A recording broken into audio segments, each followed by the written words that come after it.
Hello, everyone.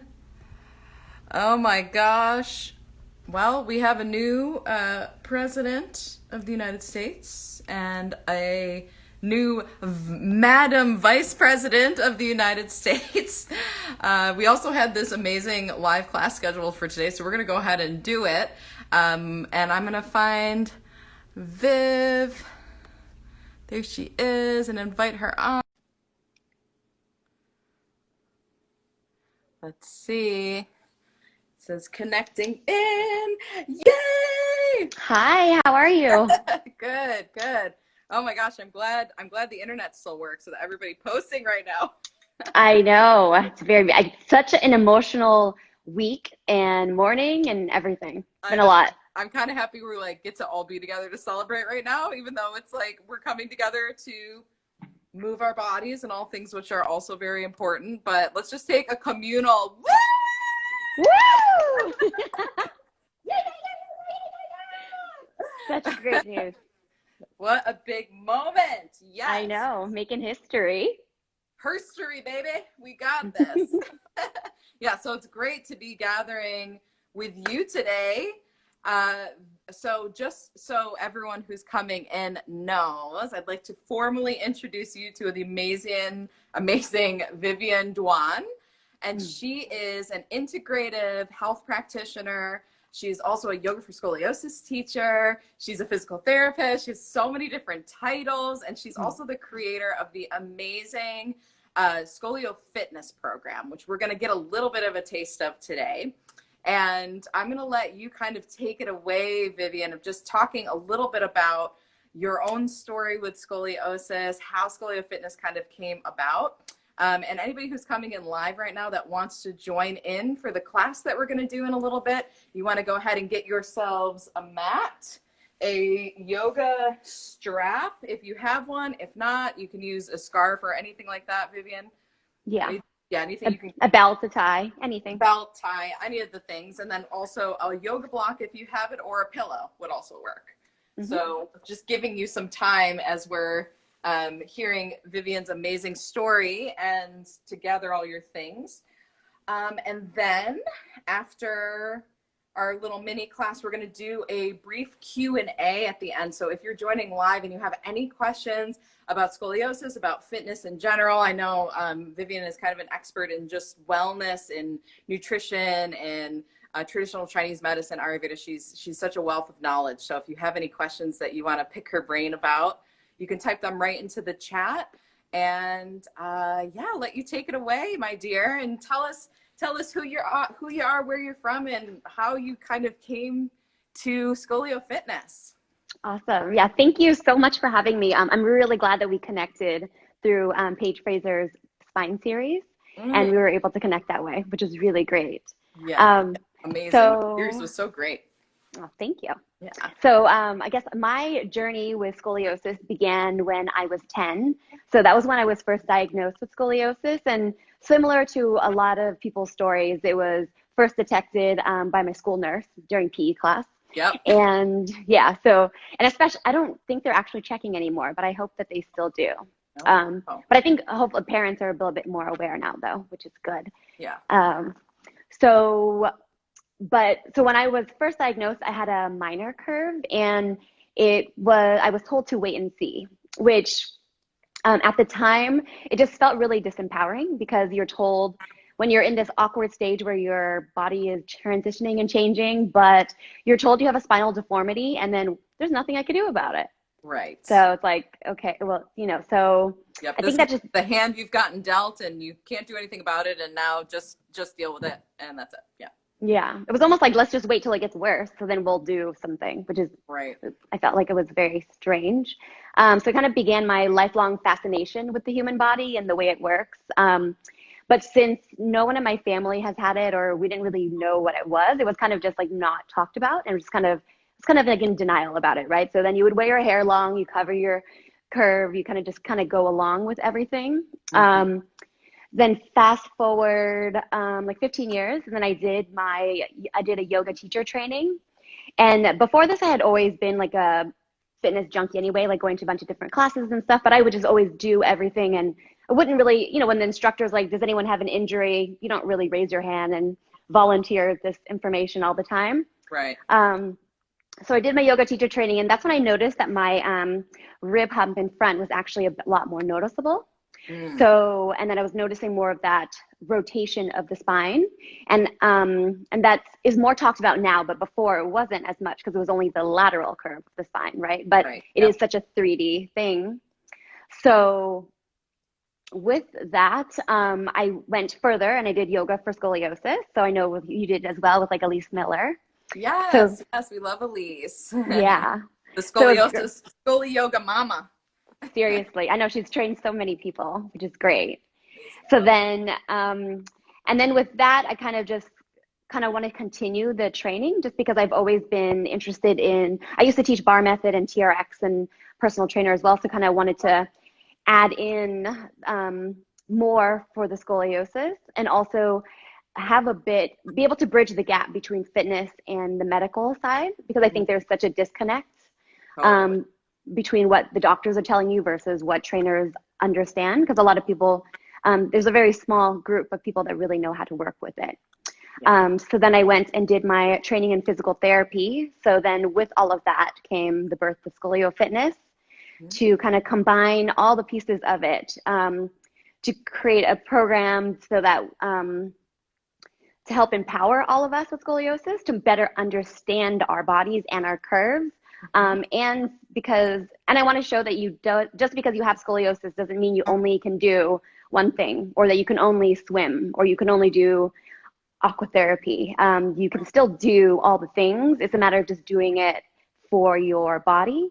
And then with all of that, as you know as well, we're not just a physical body, right? We have like our emotional side, our mental side, and everything that's nourishing us from the inside out. So I work a lot on also just the nutrition and how to help feed your body, feed your bones for that bone health as well. And then mental practices with it too. Yeah, and I love how you use the word bridge, because that's really when I first met you and I took a class with you. I was like, wow, this is just such an amazing fusion. I could feel all the different techniques that are kind of moving through you. And for many of people in our community know that I was a dancer for 20 years, and I by nature am kind of like a mover. Like I love to feel my heart rate going, and having a lot more like cardiovascular strengthening, things like that in my practice.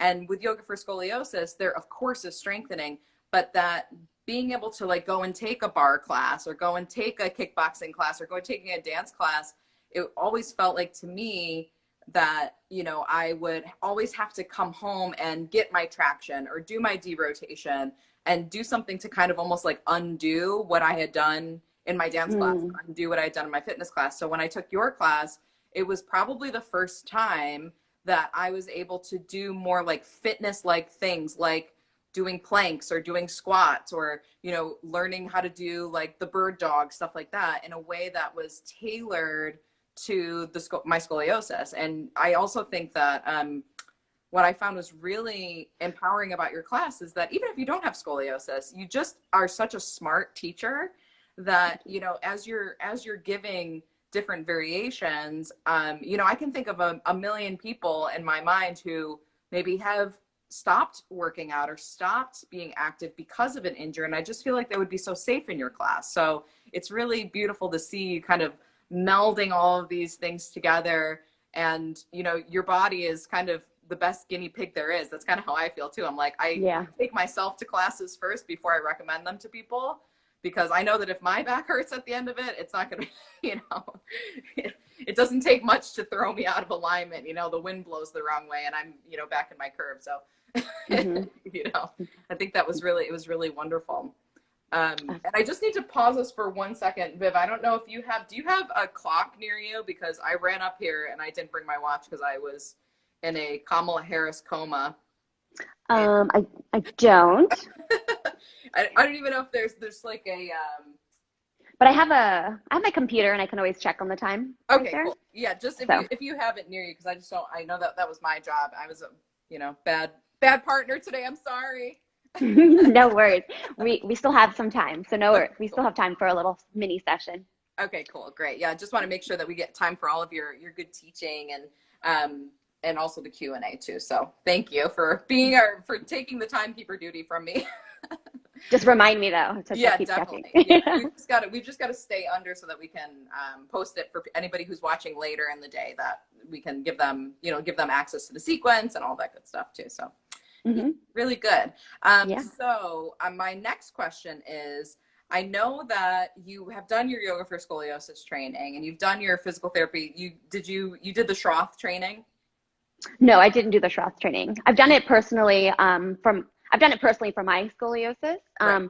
but I'm not officially certified. Got it. Okay. So my question to you is, what do you think the main difference or the main benefit has been just incorporating what you call SCOLIOFITNESS into these other modalities? Like, what do you think is the main difference that people would notice or could expect from a SCOLIOFITNESS class versus like a yoga for scoliosis class? Let's see. So it's very similar to a yoga for scoliosis class in that they're like scoliosis modifications, like for the yoga poses. So I will do the cues and the modifications for the different exercises that I do. But then some of it is also just, like you said, we're the perfect guinea pigs for it because we live with it and we know how it feels in our bodies. So a lot of it is also just what I'm doing for my body. And then I notice that this actually feels better for it. And I'm noticing, and realizing, because the biggest thing for us is always that elongation first, right? So it's that lengthening, and then we do the strengthening, and then we do the derotating and all of that. So it's more just applying all of those principles into different exercises, but it doesn't always have to be either be like this is a squat, this is a deadlift or something, because as you know, it's really just movement. Right. And it's just how things are feeling in your body, and everything is going to feel different for everyone. But I will cue and kind of provide the modifications for the common curves, but then also with fusion or any other back situation as well. Because when we're going through it, sometimes it's that right, left brain, it's like right side, this side, that side, and we have multiple curves. Because most of the time we'll have a compensating curve too. There's just a lot to think about. So I just try to cue as much as possible. And the more you do it, the more it's going to become more of that muscle memory. You just think about it, right? So like I don't have to always think, sometimes when I'm just sitting here, I'm like, oh, right, I have to elongate my left side because my curve is a right thoracic. So I got to make sure I breathe into the left side.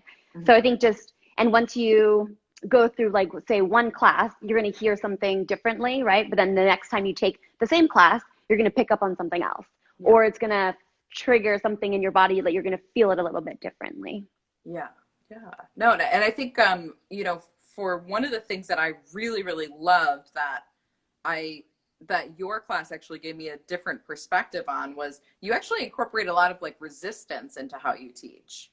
And with the scoliotic joint, right, we have obviously hypermobility in the joints and things like that. There's a lot of laxity in the ligaments and in the tendons, which kind of makes us, I always say it's kind of like being like a human rag doll almost when you have scoliosis. So what I really appreciate is that, when you incorporate the strengthening that you do, it's always in this kind of resistant form, like, which we'll probably get into in a second. But like, for example, with, even like a cat-cow, where you talk about how to resist in through the concave side so that you can really feel that connection through the arm, puffing into that side of the rib cage and things like that too. So I like that. And in yoga and, yoga for scoliosis, we're aware of the hypermobility, but the tendency is to push into stretches a lot of times, and that can be dangerous for our joints as we age, and especially with osteoporosis, osteoarthritis. I think just being able to weave in, which you do so beautifully well,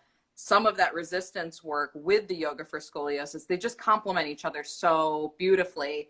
So, and for anybody who's watching who is thinking about maybe taking Viv's workshop next weekend, which is November 14th, from 1 to 3 p.m. Eastern time, which she's really going to dive into ScolioFitness and what it is. And same thing, she's going to give, you know, some personal modifications, but also just be answering questions to people who come live and attend the workshop live with us. What's nice is that it's like, as you're doing it, you can kind of decide like, what is it that my body really wants today? You know, do I want to feel a little more strengthening in my practice today? So in some days we know we just need to do restorative practices and maybe stay a little softer in how we're working with our curves and working with our bodies, things like that. But it's so important to be able to weave in that resistance work too, to keep the body safe and stable as we age. So I just think that that's such a unique thing that you bring to the scoliosis world. So I just wanted to reflect that back to you. Before we get into our sequence, should we go ahead and get started?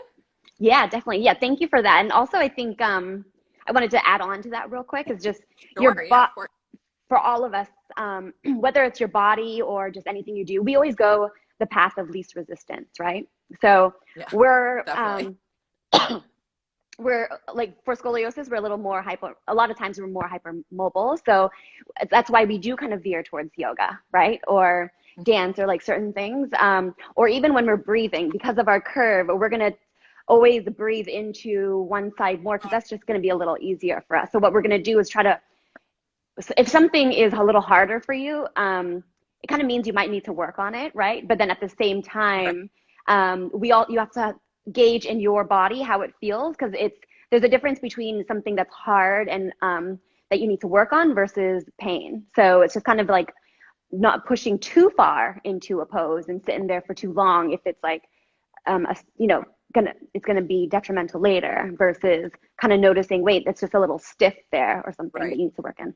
Right. And I know that we could talk about this for hours, but because, you know, we know that our bodies go through cycles, right? I mean, even week to week, we need different things. So just being able to, and I don't know about you, if you've traced, energetically yourself with the moon cycle or not, but I know me personally, when the moon is full, I'm feeling a little bit more outgoing. I'm feeling a little bit more external. Like I want to connect with people. And that's really when my practice is like, I want to do something a little stronger. You know, I might want to go for more hikes. I want to add more cardio. I might be doing more inversions, weight bearing things, you know? So it's just, I think that it's really important to not only just know how to keep ourselves safe, no matter what back issue or other injury that we might have, but so how to modify, but also to learn to just really check in. Like, do I want to do strengthening today? Or do I really just need a more restful, nourishing practice? Or man, maybe I really do need to do some deep, like a yin yoga, or like to really release into the muscle tissue, things like that. So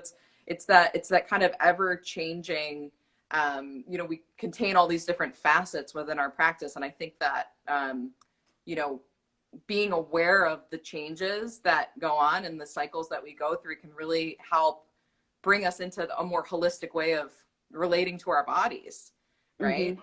And really start healing that a lot of us with back issues, specifically scoliosis, we might have this, this view that something's wrong with us, right? Oh, I have scoliosis. I need to fix my scoliosis or whatever it is. But really it's like, how do I support my body, which has scoliosis? That's part of my story. That's part of who I am. That's part of, what my body needs for me to take care of it. So it's like using that as a way to like think about how we can just tend to the needs of our body as they arise, and I think that's, and part of that needs to be that when we feel that urge to dance, or that urge to do more, that urge to strengthen, or that urge to just learn, that those tools are there for us to kind of dive into them and explore our own bodies in that way.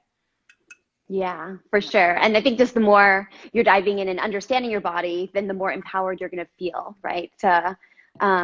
With what you want to do each day, what your decisions, like how you're going to approach things. Yeah, absolutely. Mm-hmm. Well, so if you're watching live with us, let us know that you're here. Tell us where you're watching in from. Would love to hear from you. And Viv, I'll let you kind of get set up here. You can just kind of let people know how you want them to start.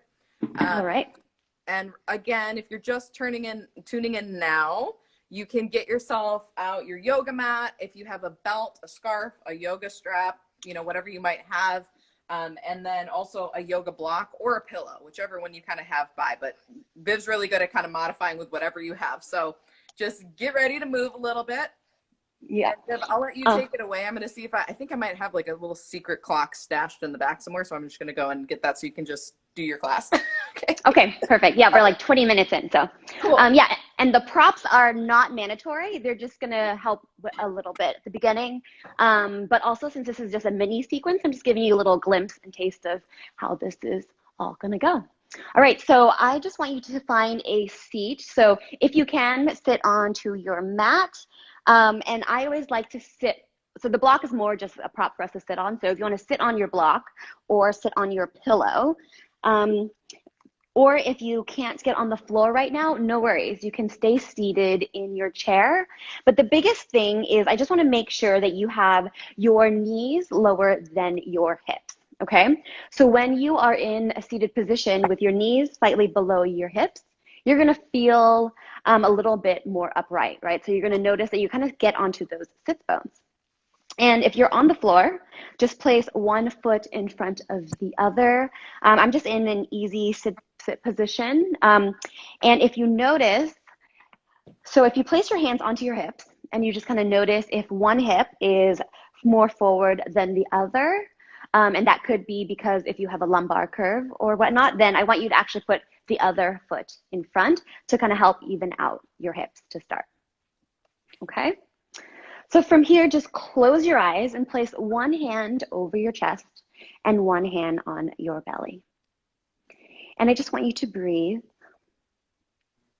So inhaling and exhale. So we're just going to go through some breathing just briefly. I'm going to dig more into this next Saturday. And I'm just going to give you a little glimpse of a few SCOLIOFITNESS exercises and how the class kind of goes. I just want you to keep your eyes closed and just breathe here. And notice where your breath is going. Is your breath going more into your chest? Or is it traveling all the way down towards your belly, towards your pelvis? So if you're noticing that most of your breath is in your chest, what I want you to do is really slow down your breath. Try to inhale for 4 counts. And then exhale for 8 counts and try to kind of slow down that breath. And as you inhale, try to breathe and bring your breath down towards your belly, down towards your pelvis. That's going to help you relax your body and get more into your parasympathetic nervous system. So once you notice a little bit more of that belly breathing, I want you to now bring your hands to your ribs. So you can open your eyes so you can see if you'd like, and then you close them again, but you want to kind of wrap your thumbs so they go back behind you.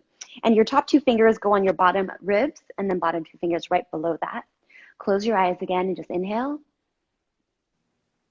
and exhale. So you really want your hands to be moving away from each other as you inhale. And then exhale.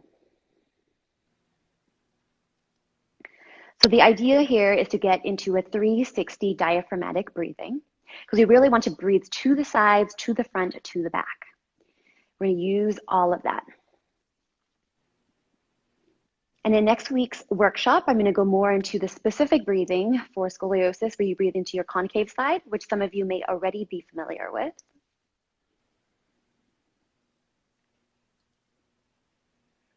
Slow down your breath. Inhale for 4 counts and exhale for 8. And notice how that feels in your body. Do you feel more expansive? Kind of breathing into any tight areas of your back.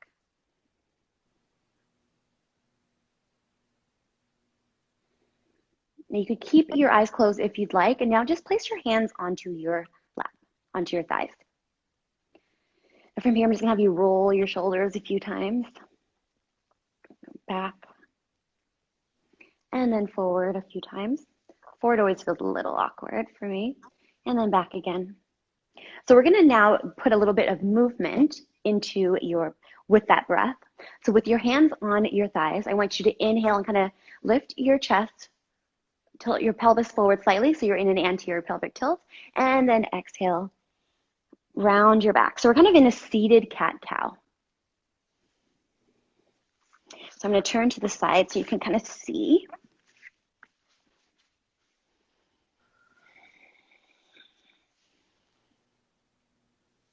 So I like to warm up with cat-cows, and these are good ones that you could just do at your desk as well. So throughout the day, I know we're glued to our computers a lot, so just kind of getting that spinal mobility is really important.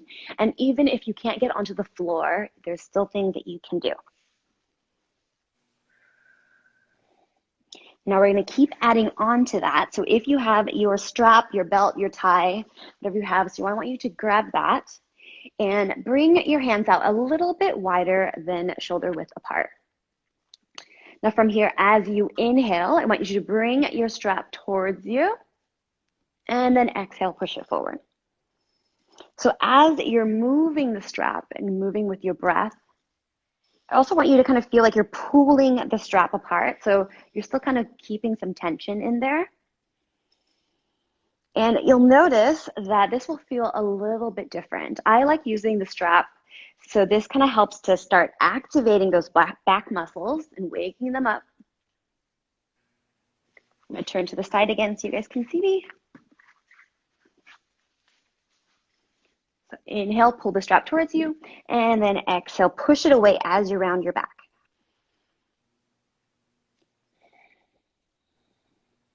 So as you pull it towards you, you're going to notice your lats, your deltoids, your anterior, serratus anterior kind of start activating, getting all those muscles in your upper back. But also being mindful to not crunch your shoulders up, so you don't want to get too much into your upper traps, right? So you kind of notice that your elbows are kind of diagonally kind of pointing down a little bit. So just do a few more here. And release. So you could just put your strap to the side and just give yourself a little wiggle. Just kind of get some more movement. Roll your shoulders if you need to. And then now we are going to come onto our mat. So come onto all fours. And we're just going to quickly go through the cat-cow that Rachel was mentioning earlier as well on the floor. So we're going to place so we did the cat-cow seated, so now we're going to do it on all fours. So come so your hands are underneath your shoulders and your knees are underneath your hips, okay? Now from here, I want you to inhale. You're going to bring your chest towards the front, bring your crown of your head up towards the ceiling, tilt your pelvis, and then exhale. Bring your belly button towards your spine, spine towards the ceiling. We'll do that again. Inhale, and then exhale. Okay, one more inhale. Now, if you have a right thoracic, right thoracolumbar, I want you to press your left hand into the mat and really lift your left ribs, kind of evening out your back. And then inhale. And exhale. If you have the opposite, the left thoracic, left thoracolumbar, you can press your right hand into the mat. So just kind of focusing on those upper curves at first. Now, if you have that left lumbar curve, then on your next exhale, I want you to press your right knee into the mat and really lifting your right waist. So you should feel a little bit of that difference. I'm trying to evening out the back.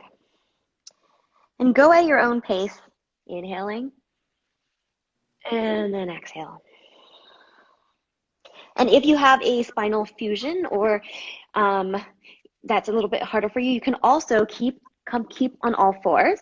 And we're just going to go to hip heels. You're going to go forward, inhale, and then exhale.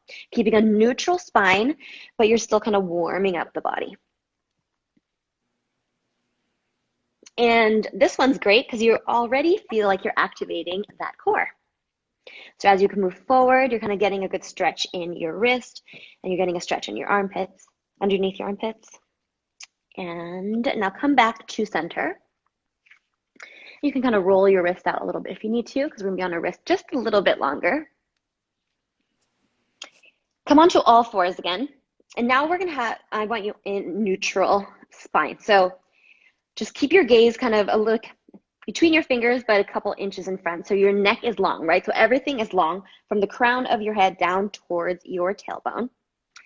Now I want you to just kind of focus here. So if you have a rib that's kind of pushing forward in front, so if you have that right thoracic curve, a lot of times you have that left rib that's kind of pushing forward. Really want you to focus on pulling that rib in, right? We call that the chicken wing. So if you have that chicken wing on that left side, push up. Put that away. Put the chicken wing away. Keep everything nice and long. So kind of pull your navel in, and then kind of keep your hips lifted. So you should already feel pretty strong here. So it's almost like you're in a plank in a way while you're on your hands and knees. So everything is really tight and engaged. So we're just going to go into bird dog, which I'm sure lots of you are familiar with, maybe from physical therapy or different exercises, but we're going to slow it down. So if you have that right thoracic, right thoracolumbar, I want you to bring your left hand forward. So just place it on the floor. If you have the left thoracic, then bring your right hand forward and just place it on the floor. So your palms are facing in, okay? And then if you don't have a upper curve, then we're just gonna you're just gonna alternate arms. Okay, so I have a right thoracic, so I'm gonna bring my left arm forward. So I'm gonna keep everything nice and tight here. Remember, tugging in that chicken wing. And then now from here, I just want you to inhale and then lift your arm up and then place it back down. Lift your arm up and place it back down. So I'm just working on one curve at a time, first slowing it down, because a lot of times when you're doing both, people tend to dump into their low back. So as you're reaching, I want you to really reach forward because you really want to lengthen out. So with my right thoracic, I'm kind of reaching forward with my left arm, so kind of really opening up the concave left side. If you have that left thoracic, you're reaching forward with that right arm, really getting the opening of your right side. Okay, so just do a few there and release. Now, if you have a left lumbar curve, then I want you to extend your right leg back behind you. So I don't know if you can tell, but my foot is actually still on the floor there, okay? And pull everything in tight. So you get that left lumbar, left thoracolumbar, then you can bring your right leg back.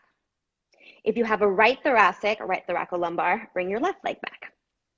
Okay, now same thing, we're gonna move slowly, but I want you to just grip your glute on the side with your leg that's extended back. And as you squeeze your glute, that's gonna help to lift it up. So this is gonna help to strengthen your QL on opposite side of your lumbar curve. And that's gonna help pull the spine towards center and kind of even out the muscles in the back. Because a lot of times we have those muscle imbalances, which is what we're trying to rebalance.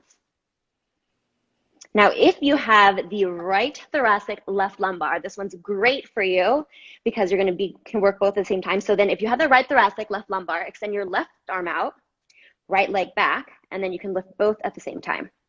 And really work on extending to opposite sides of the room, feeling that extension. Especially with that left lumbar curve, as you're reaching your heel back, then you're really gonna work on, think about opening up that right waist. And we might have the tendency to flare those ribs again to make sure those chicken wings are still tucked back in. And release. From here, just do a few more cat-cows at your own pace, just to kind of get your little more mobility in your spine. How are we doing on time, Rachel?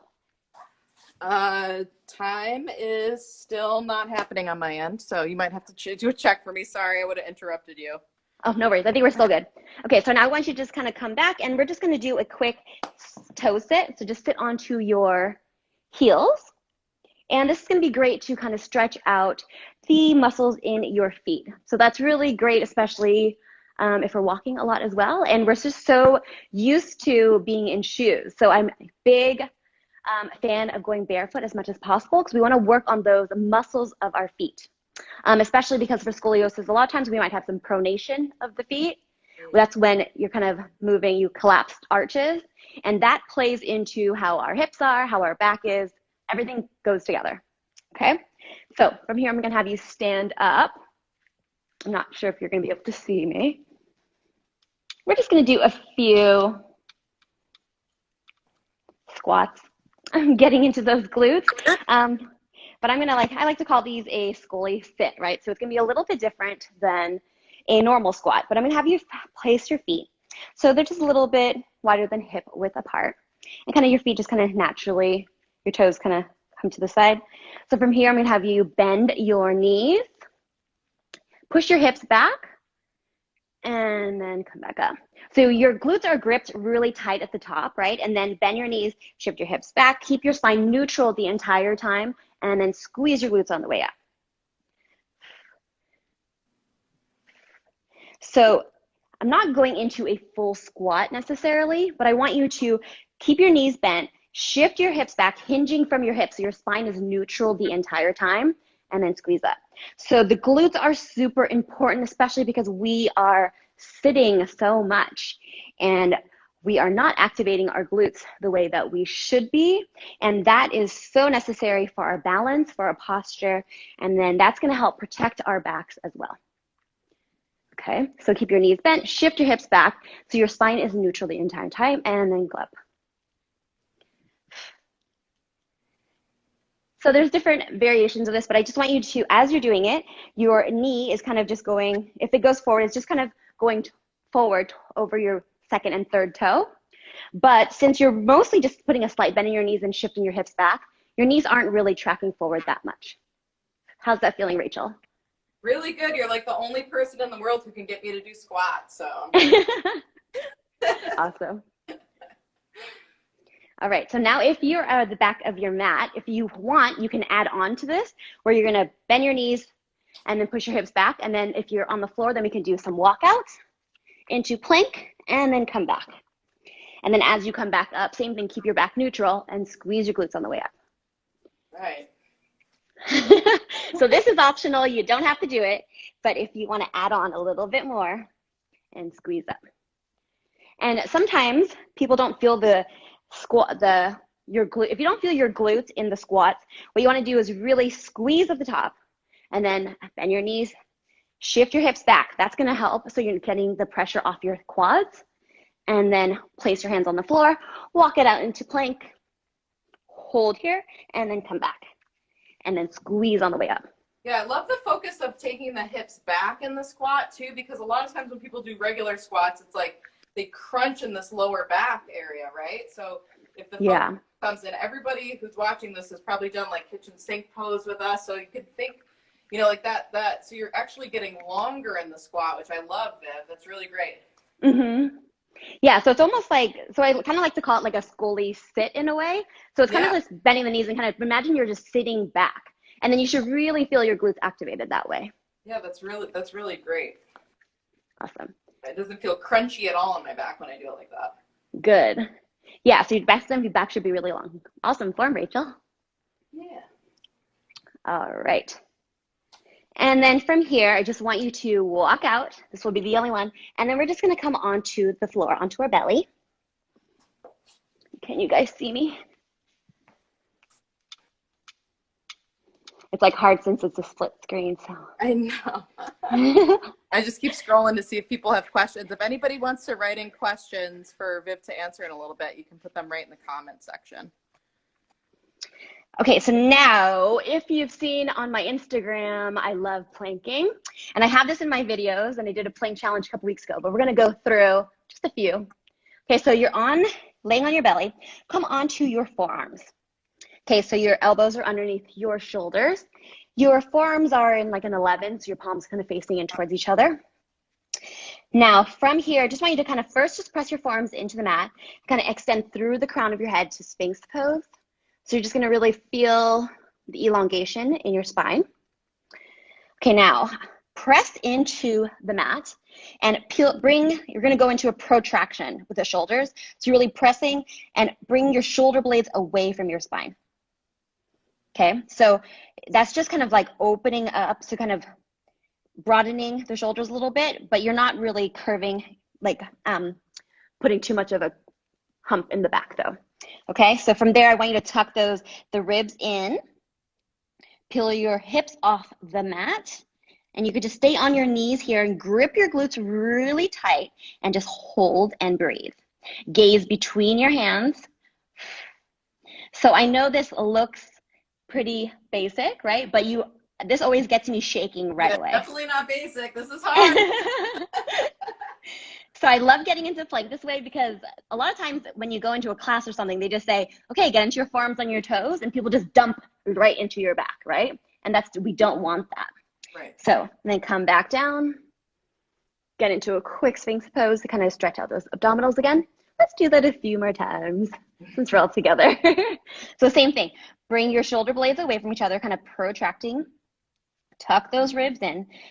Heel your belly button off the mat, bring your hips off the mat, grip your glutes really tight, pull everything nice and tight. So your ribs are kind of tucked in, but kind of coming down towards your pelvis. And just breathe. And if you as you exhale, kind of exhale through pursed lips, kind of like you're blowing out of a straw or blowing out some candles.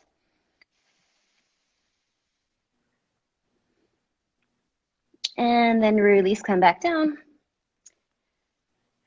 And the thing with planks also, it's more about the form. So if you are losing your form, then just come back down and just do more repetitions versus trying to hold it for so long, but then doing it in the wrong way. Okay, we'll just do that one more time. So same thing, press your elbows into the mat, protract your shoulders, tuck your ribs in and down, bring your hips off the mat, and grip your glutes really tight. Now, if you can keep everything stable in your upper body, then you can curl your back toes underneath behind you, and then bring your knees off the mat and hold here. But everything should still be nice and stable. Hold here. I want to know how many people are shaking. Hopefully you are. So many. Grip everything, gripping really tight. Squeeze your glutes and release. Come back down. How do you feel? So different when you're actually protracting your shoulders. Mm-hmm. You know, yeah. I feel like every time I do planks, or if I'm just like not being conscious of it, the tendency is to kind of dip. Yeah. Between the shoulder blades, and it's like already so tight up there. Mm-hmm. So I always end up with like neck pain, upper back pain if I try to do planks. But this variation of it is like, it's so clear, you know. So just for anybody who has no idea what protraction is, if you bring your elbows together like this, you feel your shoulder blades kind of come away from each other. And if you bring them back like this, it's like that squeezy sensation, you know. But that for me is like, if I do that and I hold a plank in the wrong alignment, it's over for my neck. So I love that directive that you gave of kind of moving the shoulder blades away from each other before you go up. It's brilliant. Mm-hmm. Good. I'm so glad. Awesome. Okay, now just flip onto your back. We're just going to do a quick full body stretch before we kind of close out. Cool. So I'm going to have so from plank, just flip over onto your back and kind of reach your fingers and toes towards the opposite side of the room, getting a full body stretch. That should feel nice because we just did a little bit of the planking. And if you want, you can actually place your hands onto your hips and kind of pull your hips down a little bit, kind of getting a little bit longer, opening up more space in your torso, especially if you have a lumbar curve. Really focus on pressing that right hip bone down, kind of opening up that right waist. And then stretch out towards the opposite sides of the room again. Bring your arms up overhead. And one of my favorites is also an X stretch. So kind of bringing your legs outside to the outside of your mat. Bring your arms to the outsides of your mat. So you're kind of like in a big X. Now reach towards the opposite corners of the room. And release. Should feel really nice and expansive. And next week we'll add on to that and we'll do a crunch with the X as well. But for now, you could just kind of bend your knees and then hug your knees into your chest. And I don't want you to kind of hug in so hard that you're kind of crunching your low back. You can kind of just place here. You still want your back to be neutral. And then bring your arms up overhead and then come up to a comfortable seated position. And I want you to just, from here, I'm going to have you bring your arms up overhead. Inhale. And then exhale. Inhale, lifting from your ribs, getting taller. Keeping the lift in your body, and then bring your arms back down. And then we'll do that one more time. Inhale. Palms meet in the middle. Exhale, bring your palms down in front of you and close your eyes. Take a few deep breaths here. And I want you to think of something or someone that makes you smile, that makes you feel happy, that means a lot to you. And after our mini session today, I want you to send them a message so they know how much you appreciate them, that you light up because of their presence. Now bring your thumbs to third eye center. Take one more breath together. Inhale. Exhale, bow forward. The light in me honors the light in you. So it was a super mini session, but hopefully you got a little taste and feel of some exercises from ScolioFitness. Oh my gosh, apparently that's all it takes. I'm already sweating. It's good. Good. Oh, I love that. I love that, you know, bringing someone to mind too at the end to kind of, I love like being able to dedicate our efforts in that way. Mm-hmm. Yes. Cool. Yeah. So I'm so sorry again. I've tried to plug in my old iPad, which I haven't turned on in a year, and for our timekeeping purposes. No. It's just given up on me. So are we okay on time still? Yeah, I think it's perfect. We have about 15 minutes for Q&A, so that's actually perfect timing. Great. All right. So yeah, just keep an eye so we can take a little 5 minutes before we end just to close and kind of wrap up a little bit. But basically, I'm not seeing very many questions come in for our actual live students. There's one here from Dr. 7802. Hi, Viv. I love the explanation of shoulder protraction. Christine mentioned that we should raise the buttocks slightly while in plank. Would you please demo? Thanks, Diana. So do you, because I know in that variation, you did talk about what the glutes are doing to kind of lift up, but what is the actual shape that we're looking for in that kind of modified forearm plank? So when I do it, I don't really raise my buttocks because it's more just lifting the hip bones. Yeah. And then you should already feel it. So it's more of a So can you see me okay? Yep. Okay, great. So protracting the shoulders again. So protract the shoulders, tuck the ribs in. So just take it one at a time and really focus on getting into the right form, right? And then I'm thinking about pulling my belly button off the mat, bringing my hips off the mat, gripping my glutes. Yeah. So it's not like I'm really sticking. I don't really want to push my butt up. You see, like I actually don't feel that as much in my abs when I do that. So you're almost in a diagonal there, right? So even if you're doing this on your hands and knees, it's kind of the same thing. So you see how you think about the lifted hips and you're really pulling up, kind of engaging also your pelvic floor, right? So it's more of a diagonal. So does that make sense? Yeah. And I love that, you know, when you were giving those directives as well, it was kind of like, you're kind of building the pose from the top down, you know, so you had us do the protraction and then it's kind of like, okay, I'm working my way down the body. So you're really getting what we call an anatomy train, right? When you kind of are lifting the ribs and then feeling that belly kind of lift off. So it's almost like the hips are like the next natural progression of that, which I really enjoyed because, you know, it makes it all the structure and the strength that you need to actually get the hips up is already kind of in place. Because a lot of us, when we go into plank, it's like the hips lift first, right? And then again, you're crunching in your lower back, which is always my problem. So to be able to kind of build it from the top, and then it almost feels like the hips kind of float off the ground, which is so much better for anybody who is prone to low back issues. Yeah, definitely. Yeah. All right. And there's definitely variations of that too. So if like say you can't get on the floor, you could do this at the wall as well, especially for anyone that has like a full spinal fusion. So kind of focusing, or you could do it on a chair too. So that's lots of different things. Too. So we just had a question come in quickly about the plank. Should we breathe through our mouth during the plank? I like to breathe through my mouth when I'm doing core work because I find that when I mentioned that pursed lips, kind of like when you're kind of like blowing, like you're blowing out candles or out through through a straw. So if everyone wants to do it right now, like even if we just inhale and then even when you're doing that, you kind of already engage your core, and we're just sitting.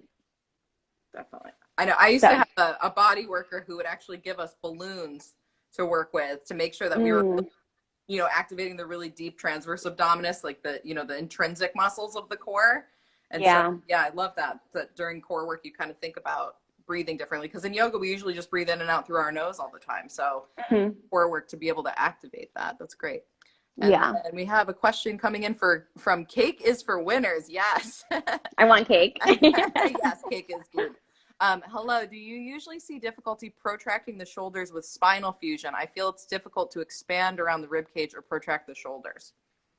Okay, so it's not going to be like a huge movement, right? So if you kind of see in my back, so if you see the retraction is like that, right? So kind of bring it back, and then the protraction, it's very subtle because if you're going too much, then you're getting that rounding, and we don't really want that rounding, right? Because we don't want, like, I don't know if you're able to see it, because we don't really want this in front. It's more just kind of very subtle, kind of pulling apart.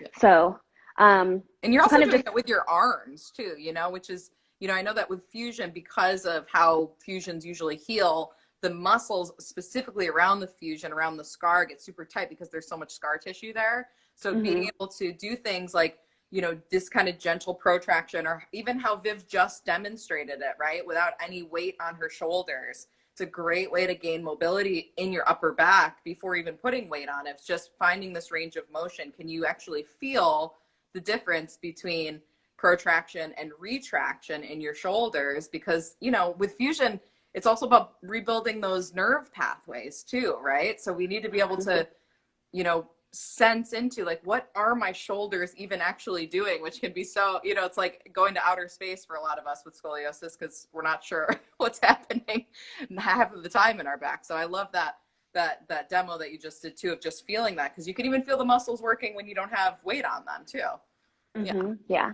And next Saturday I'll do a few more of those of the shoulder work with the strap as well, when we have more time, so then you can kind of doing kind of opening up and getting that mobility before we do all the other things.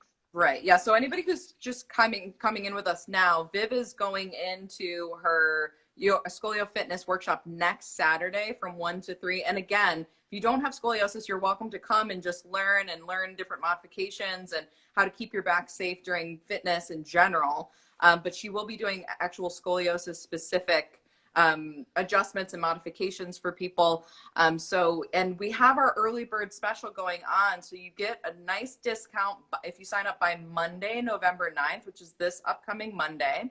And Viv has also been really generous to offer anybody who comes to the workshop is going to get a complimentary 15-minute discovery session with her. So if you have any questions, you can just pick that brilliant mind of hers, you know, and we'll set you up with her, and you get to do a little 15-minute Zoom with her to just, you know, ask some personal questions, which I think is such an amazing way, since all of us have so many unique things going on.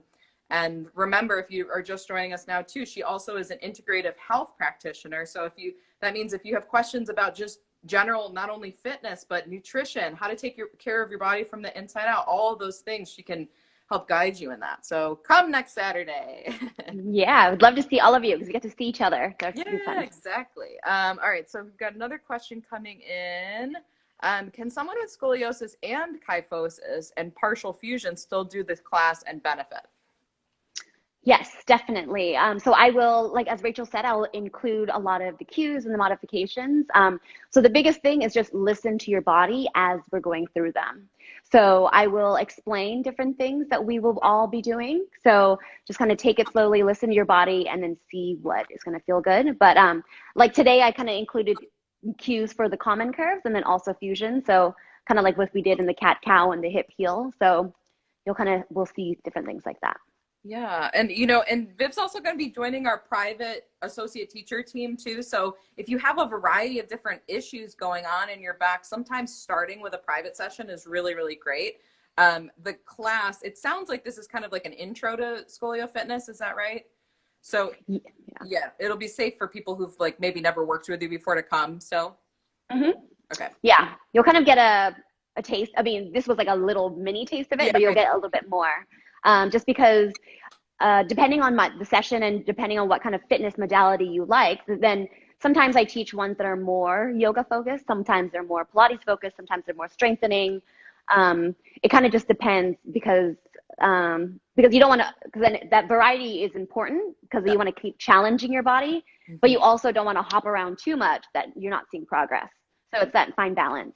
Right. Yeah. So that's another thing too. You know, if you are loving what she does in the workshop, but you have kind of this myriad of issues going on in your back, and you just want something a little more personalized, that would be a great reason for you to do that 15-minute complimentary discovery session with Viv, so you can really tell her a little bit more about what's going on with your back. And anybody who's coming next weekend too, if you want to message in to info@mysacredspine.com with any, you know, if there's anything specific that you want Viv to know before the workshop, you know, we're happy to, you know, look through x-rays and MRIs and stuff like that for you. We've got a team of back care specialists that, you know, are always attached to that inbox. So we're happy to kind of guide you and just make sure, you know, we'll pass the information along to Viv so she can kind of have in mind, you know, who's actually going to be there next Saturday.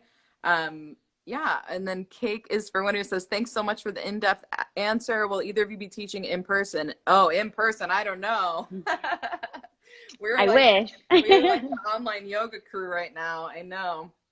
Hopefully soon though. Hopefully we'll get, you know, I know Viv's out in California right now, so maybe you'll have a little bit more of an opportunity to do something outdoors before we will. We're just going into the cold months in New York. Yeah, I guess that's TBD, but hopefully we can all get together in the new year at some point. Yes, that would be so great. Yeah. We have another. We have a few minutes. We have 4 minutes. Okay, great. Well, thank you so much. And Viv, was there another question that you said that, did you receive any more questions on your IG? Oh yeah, I had a question about how much time we spend daily on our spinal care. Yes. Yeah. And I would say, like for me personally, when I was first going through, like kind of discovering more about my body, I was being, I would say I did more dedicated, like try to do at least 30 minutes a day of more just dedicated spinal work. Yeah. I would say as I'm kind of, now it's kind of almost like muscle memory. When I'm sitting, I'm like, oh yeah, I have to sit this way. Or, so you kind of just get used to it, and it's going to become a lot easier as you continue with it. And with scoliosis, we have it, it's always going to be with us. So it's about that consistency. But a lot of what I teach also, I don't only focus on the back. Because as I said earlier, like the feet are, that makes such a big difference. Your foundation, how that's going to impact your hips. And your hips are your access point. So if your hips are off, then that's going to impact how your spine is as well. So a lot of the work that I do is not only spinal care. It's just kind of, I would say, full body. Because as we kind of tying it all together from the beginning, it's like we are holistic beings. Like there's so many pieces of us. Right. Yeah. And I love that, you know, even just dedicating some time every day, because scoliosis is a function of the nervous system, which means it's more important to do something every day than say do like 2 hours twice a week, right? It's important for us to revisit the new patterns that we're creating in our body and our nervous system.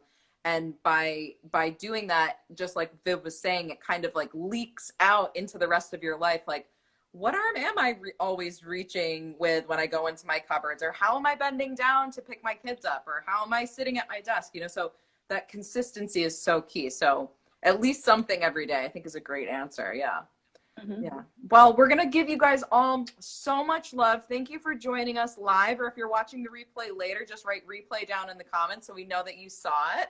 And you can follow Viv at Day with Viv. We'll tag her in the repost here too for all of her great tips and tricks that she has. And I hope you can all join us next Saturday. I will be there as well with, you know, being fully on tech support.